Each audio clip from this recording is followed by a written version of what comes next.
It's time for another edition of Out and About with Jamie Grout. Thanks for joining me on this podcast, and it's going to be a good one, talking about the history of Newton and Jasper County, also some history about Monroe. And it's with a guy who knows all about that kind of stuff, Larry Hurto. He'll tell us some interesting facts about the amazing number of washing machine companies there were in Newton at one time. The number might surprise you. And also, how Newton Manufacturing was named. No, it wasn't after the city of Newton. It was somebody else. Details on the way in just a couple moments, but first I want to mention our sponsors supporting this podcast. Thanks to Clement Mackey Insurance Agency on First Avenue in Newton.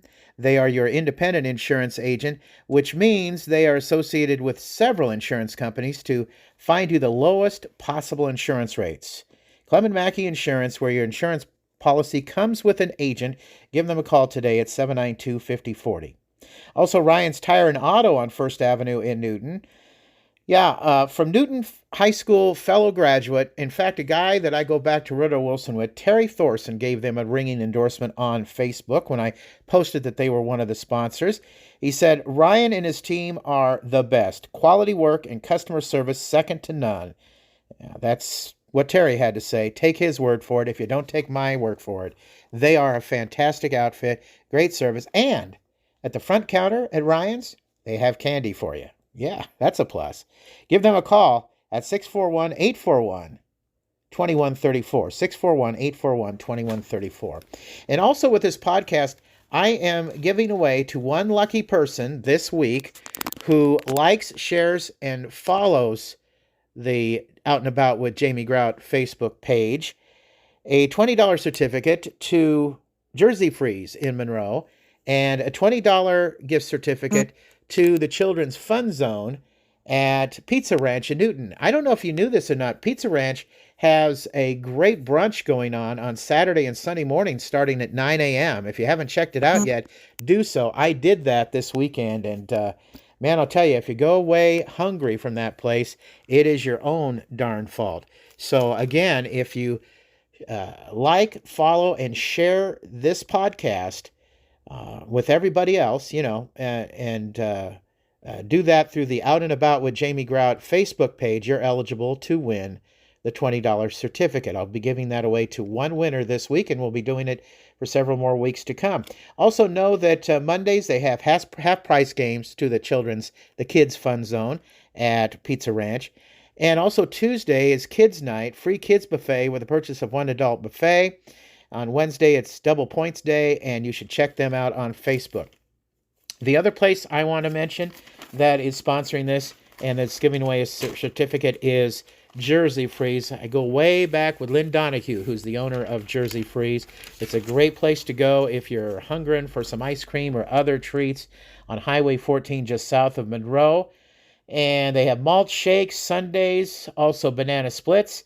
Pick from a selection of chopped up candies to be blended with Jersey Freeze ice cream.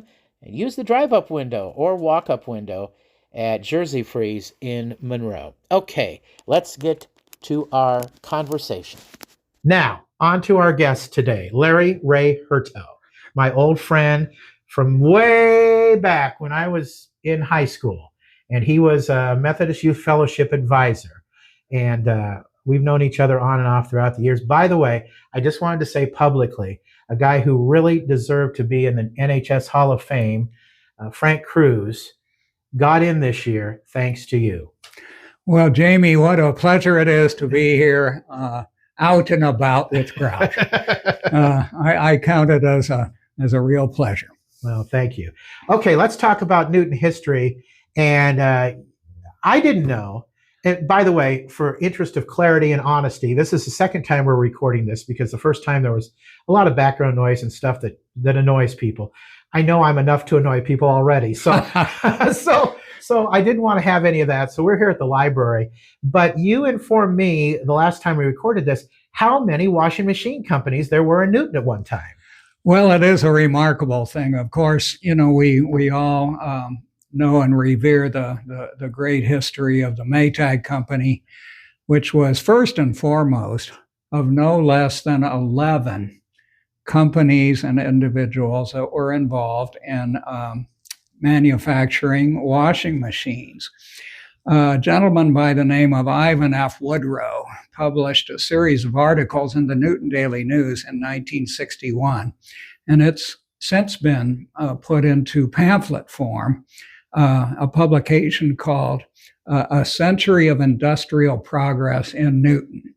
And of course, he identified, in addition to Maytag, the other three large manufacturers, the Automatic, the 1 Minute, and the Woodrow companies. Woodrow ended up going down to Pella.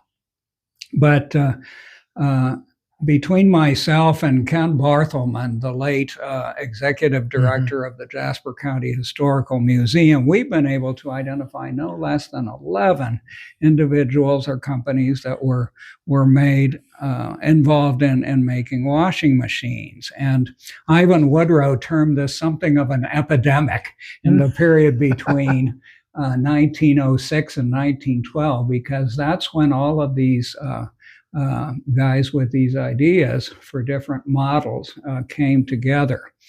I should hold up, I think, for your listeners, the fact that, Maytag gets all the credit, and rightfully so. They gave so much employment to so many people. You bet. Not just here, but even down as far south as Lapland, those southern tier of counties, people would drive to Newton to work at the Maytag factory.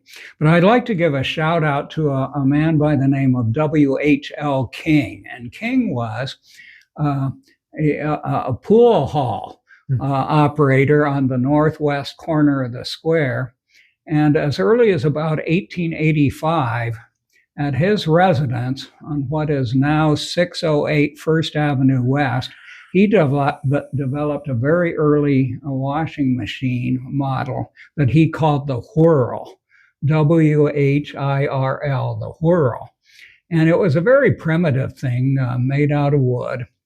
And basically there was a cradle that was atop the machine, and it was a self-agitated thing. You would rock the cradle in order to. That sounds like a rock song. Yeah, well, you probably got some music to go along with that, Jamie. But you would push your garments underneath this kind of corrugated cradle affair, kind of like a washboard, only shaped differently. Right. And it was you would put the soapy water in and then simply push the garment through. Interestingly, Ken was able to find a catalog that still had whirls being offered for public sale as late as 1927. Wow. But anyway, Ivan Woodrow says if we were to put up some kind of a monument as to where the brainchild of the washing machine industry came to be in Newton, Iowa, it would be at 608 First Avenue West. How about that? How was it that Fred Maytag was the last man standing in terms of washing machine manufacturers in Newton? Well, I think, he was the ultimate businessman. He started out selling agricultural implements, and in 1893 formed a company called the Parsons Band Cutter and Self-Feeder Company. Two of his brothers-in-law, Will and Gus Bergman, and a man named George W. Parsons, were his partners in that. And basically, Parsons was the brains of the outfit, and Maytag and the Bergmans put money into it. But certainly, Fred Maytag had this terrific ability to size up the most influential idea man in the industry, and he was able to buy out the brains of other companies. One name I think should be familiar to some of your listeners here would be a man by the name of Howard Snyder. And he was actually brought here to Newton personally by Maytag because in certain parts of Iowa, northern Iowa, and up into Minnesota and over into the Dakotas, once washing machines began to be made by the Maytag Company in 1907, they noticed that they never got any calls, service calls or calls for parts from those parts of the country. Mm-hmm. And Maytag scratched his head and thought, well, we're not sending any different machines to be sold to the public up in those parts of Iowa, Minnesota, and the Dakotas. I wonder what's going on. And so he dispatched his people to find out what was going on. They located this man named Howard Snyder, who was well versed in the mechanical arts. Sounds like he was brilliant. Brilliant. Mm-hmm. And if he didn't have a part, he would fabricate it himself. Wow. and service all of the customers that the company had. And Fred treated him well too, didn't he? He did. And yeah, he brought him personally to town. And among the other incentives that he offered was, I'll build you a house here in Newton. And some of your listeners may recall that Dr. Angel Martin lived on a house on South Fifth Avenue West. Right. And that house was built specifically for Howard Snyder and his wife. Yeah. And one of the things that's interesting to me is that Snyder was a little tiny guy. And so, the entrance to this house is very low. I'd like to check that house out. I've driven by it many times. I didn't know its history, but if you don't know, it's, I think, the only Tudor house on that street. I think you're right. Is that how you would describe the house? Right. Mm-hmm. And if you ever get a chance, Jamie, I don't know if he does it anymore, but Dr. Tom Hoover used to do tours of the various Maytag residences. Okay. Including the Maytag mansions. And I think we walked by the Howard Snyder house during one of those tours. Oh, that's really neat. So we have a new sponsor, Jersey Freeze, Lynn Donahue and company. My friend Van Harden says, try the Van and Bon Bon freezer they have down there. I love that. And AE, Anderson Erickson, used to have it. And then when they went out of the ice cream business, Lynn Donahue and the gang there at Jersey Freeze got the recipe for it. So they continue it. And if you go down there, it's on their menu. Fantastic. And Van Harden had one about a month ago, and he said, Jamie, you got to try that. So Jamie, you got me salivating. There you go. The Van and Bon Bon freezer at Jersey Freeze. Anyway, can you tell me anything about the history of Monroe? I know that they just went through their old settlers thing a few weeks ago and whatnot, but I didn't get my podcast going until later on. So Monroe's quite a town. I know they have quite a history, and a teacher of mine, a math teacher by the name of Kingdon, was married to a guy who was a World War II hero, was he not? Do you know who I'm talking about? Yes. Mary Kingdon was my math teacher as well at Woodrow Wilson. Woodrow Wilson for me too. Elementary school. You bet. Right. Uh-huh. Extraordinary teacher. The town of Monroe actually predates Jasper County. About 3.5 years before Jasper County came into being, and certainly the city of Newton as well, the first settlers came to what is now Jasper County from Jefferson County. And remember, there were no roads, there weren't even any trails to speak of in this part of what is now Hawkeye Land. Right. And so William Highland, Adam Toole, John Frost, and John Vance walked from Jefferson County. It took them a week to get here. Wow. But, they had essentially excluded, I would call the so-called treaty that moved the red man further west. I see. Okay. The Sauk and Fox people to what is now Kansas. Opened up for a white settlement on May 1st, 1843, the land that now comprises Jasper County. William Highland built the first cabin in Jasper County, but he and Frost and Vance never stuck around. The one who gets the real credit for being the pioneer settler is Adam Toole, and the Toole family was was really instrumental in bringing into being what is now the town of Monroe. Okay. Originally, Adam Toole's residence was kind of an inn, and they located it at a place that was called initially Toole's Point. And Adam Toole was the first settler to have a sermon preached in Jasper County. He went to do some milling in Brighton, and on his way, he ran into a Methodist preacher, and the preacher asked him, "Do you think somebody would like to, hear me preach in your neck of the timber?" And Adam Toole said he thought that they would. And so he invited this young preacher whose name was A.W. Johnson to give a sermon, and that was essentially the founding of what is now the Monroe United Methodist Church. Is that right? The year was 1844. Wow. And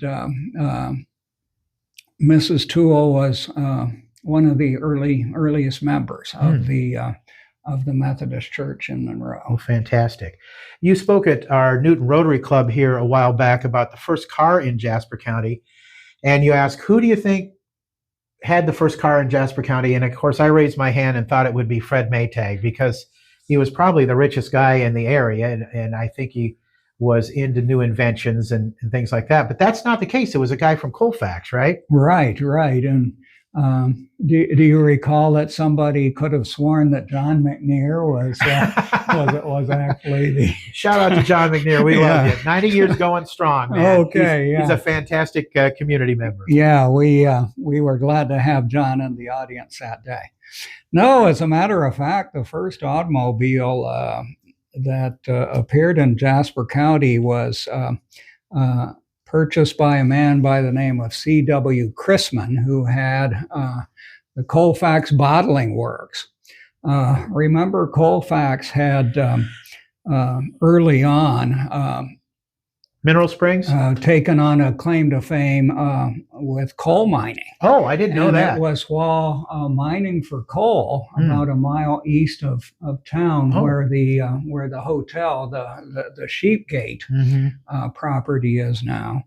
About 300 feet underground, they struck water. Well, prospecting for coal is thirsty work. Yeah. And so the men avidly, took a drink of the water, and their response was basically uniform. They said, "Well, it's wet, but it's got this peculiar odor to it, or this peculiar taste to it." And so they had it sent away to a chemist in Chicago who had it analyzed, and he said, "Well, it is potable, but it also has all of these various minerals and life-giving properties." And he spelled out, what those various chemicals were that made Colfax mineral water so distinctive. So was that where Sheepgate is now? Was that a resort for Mineral Springs at one time? Yeah.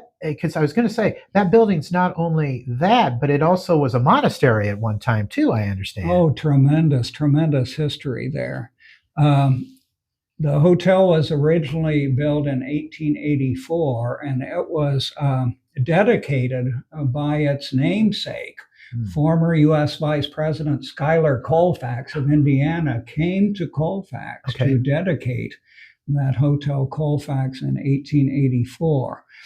And yes, it had a tremendous history. For the most part, about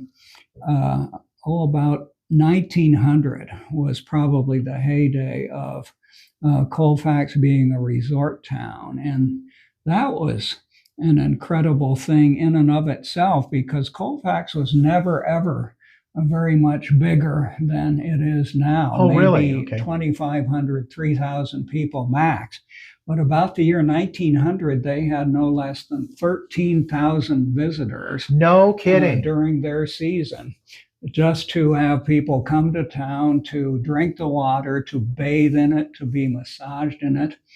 In the 9 to 12 hotels and sanitariums that they had put up, Wow. for the not just the benefit, but also the pleasure, the rest offered by the environment with the parks that they had and everything. But yeah, that old hotel eventually was sold to the Fox-built feed people, who here was this very luxurious hotel, and they were actually keeping hogs within the hotel. They called it the Colfax Swine Palace. Oh my gosh! In that building. In that building. Wow. And we're told that the hogs were riding the elevators and this kind of thing. I was going to say, I've been to that building before. I just drove down there. I've never been inside it, but to satisfy my own curiosity, I wanted to go check out the building. It's not exactly a livestock barn, No, not at all. In fact, there's a famous picture that I think appeared in the Des Moines Register or Tribune of E. Frank Fox was the big shot of the Fox-built feeds operation, and his son was sitting in the lobby area of the old hotel on a sofa, and laying at his feet on the carpet of this grand hotel was the biggest porker you ever saw. Wow. Crazy stuff. Yeah. Well, eventually, you're right. It had several other uses, including a monastery. It was a drying out place for alcoholics. And of course, before the name became Sheepgate, it was Teen Challenge of the Midlands. Some of your listeners may recall that a famous preacher from Omaha by the name of David Wilkerson. I've heard of him. He came to Newton once. Right.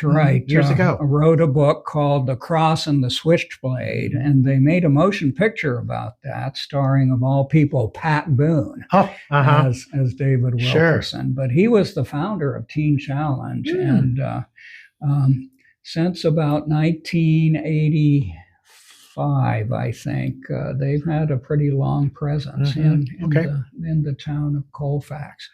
Okay, let's move on and talk a little bit here today about Newton Manufacturing, because Newton Manufacturing, a lot of people assume it was around for a long time, but that it was named after the city of Newton, but it wasn't.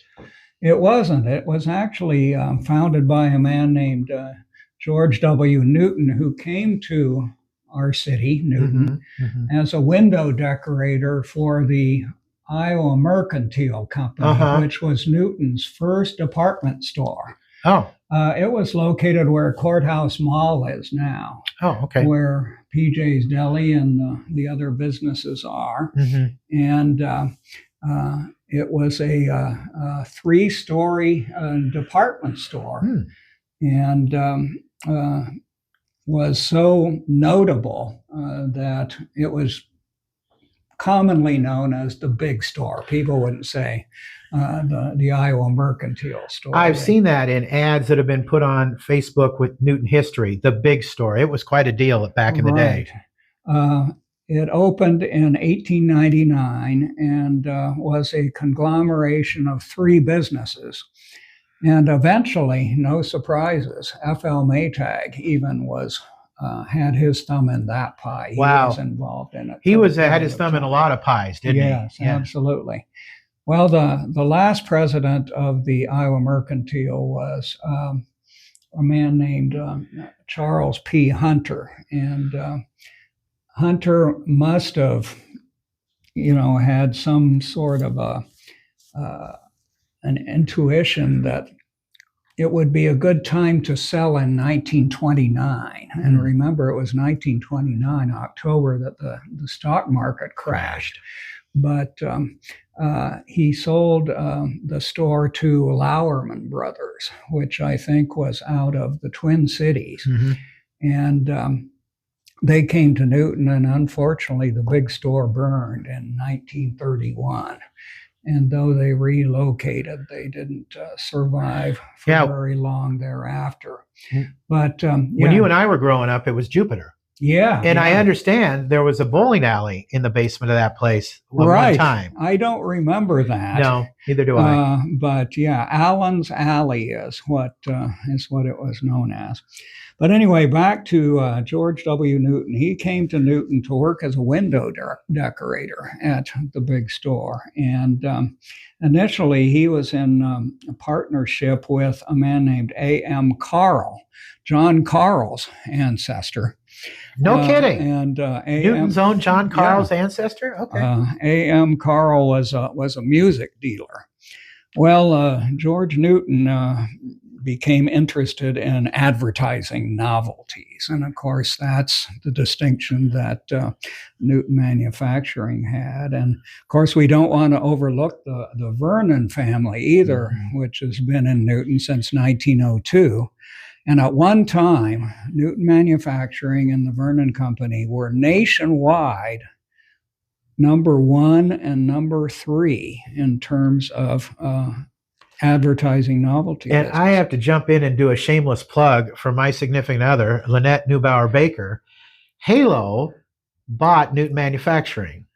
And sadly, a lot of people were let go from Newton Manufacturing. And she was without a job for about a month until a gentleman, a lot of people know around the community, Kevin Pesca, called and said, would you like to be in Halo in the sales department? So Newton Manufacturing continues still in Newton, but under another name. And I know that there are also other people who were kept with Halo that were in Newton Manufacturing also. So it does continue to some extent, not like it was, but it does continue. Jamie, when I give tours at the Jasper County Museum, it's always important to me to remind folks, it's sad that Maytag is no more has a presence, physical presence in Newton, Iowa. It's sad that places like Newton Manufacturing go down, but we must always be grateful, be thankful for the years of success that these firms brought to our community. And I still feel like Newton is in its Renaissance period. A lot of people were doom and gloom when Maytag left town. But now I hear that Newton has its highest population that it's ever had. And that's a feather in the cap of the city of Newton for a city that a lot of people declared would be dead after Maytag left, and that's not the case at all. Well, it's certainly suggestive that we're doing something right. If people are coming here, we surely have got to be more than just a bedroom town. Right. But I also like to look at the bigger picture and consider that, why should we feel in any way that we're in competition with places like Des Moines? They're our neighbors. And